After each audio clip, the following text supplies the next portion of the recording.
What's going on, guys? It's beginning to be the time where the new COD starts getting teased, with popular YouTubers getting packages sent to them by Activision to drop other features being revealed. I'll quickly touch on that real quick. So, some of the rumored features are that in the base game, some OG MW3 2 maps will be returning. I'm assuming Russ is probably going to be on there because Russ is already in Warzone, but they've yet to add it, and I think they're saving it for this one. Red dots are supposedly coming back. Reload canceling is also coming back. Slide canceling is making a return. I know that had a lot of hype around it when it was first revealed, especially the Adderall addicts. They're really excited that slide canceling is returning. Ninja is coming back, which is good. That means that you won't get as punished for moving around the map. War mode is making a comeback. For those who don't know, it's just a large scale war between two teams. I think the most recent one was in World War II. That was actually pretty fun. I played it a little bit. I enjoyed it. And the one I'm most excited about is Outbreak is coming to MW3 now. I've always been more of a fan of zombies, so knowing that zombies is coming back is great. Although I do hope and I pray that it is at least in similar quality to Cold War, because I mean, obviously Vanguard Zombies was probably the worst zombies game to ever be released. I had more fun playing BO2 than Vanguard Zombies. It was awful. Going off these rumors, the game is looking pretty good. I'm excited about it. You know, they always know how to pull me back, especially with the trailers they make. They know how to build hype. It's part of the COD cycle, which is what I'm going to be talking about today. COD cycle is basically three things. So first, obviously starts in the beginning. This is like during betas and a few months after the game is released. This is when everyone really has a lot of fun. I would say it's one of the most fun times because everything's new. You know, the meta isn't known and the problems aren't as annoying to deal with at the moment. Unless it's really bad, then people will notice it in the launch of the game. In the middle, you have probably like the worst part of any COD life cycle, because since they still do seasons and battle passes, a lot of the content is drip fed throughout the year, so the game kind of feels unfinished. And at least for me, I spend most of my time waiting for new content to arrive because such little actual content is added to the game.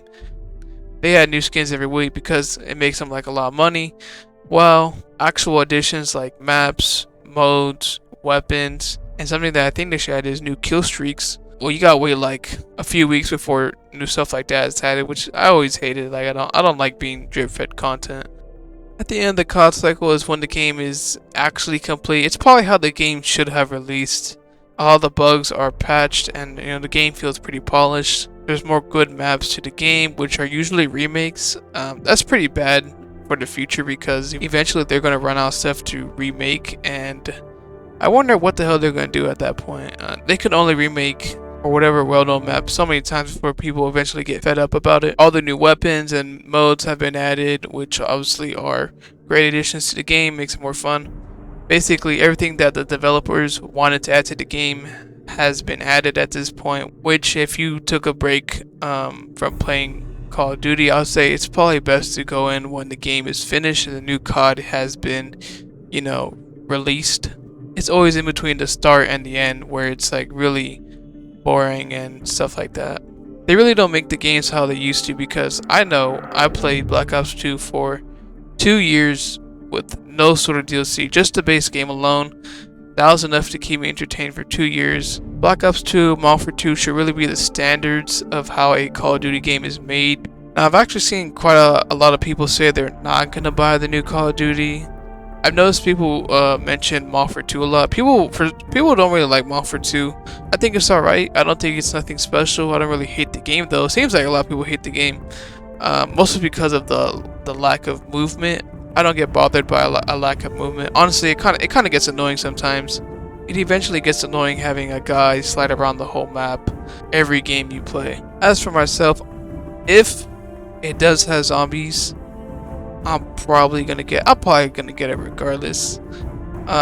Just because it's Call of Duty. There's no other game like Call of Duty. And another thing, I see, you know, like I know recently it's been X-defiant, like, oh, will this game kill COD? No, COD is so huge that it can really only kill itself. Honestly, I would play a lot more games if they just had like kill streaks, and it's what separates COD from everything else. Like I know other games have like specialists and stuff like that. Specialists in games have never felt as rewarding as like getting a AC-130 or Juggernaut or dropping a nuke. It's a lot more rewarding, which is why I mean, at least for me, I come back to Call of Duty, and I think it's still unique in some way. Let me know what you think about the next Call of Duty. Do you think it's gonna be good? Do you think it's gonna be bad? Do you not care? You're gonna play something else? Let me know. But besides that, I'll see you next time. Peace out.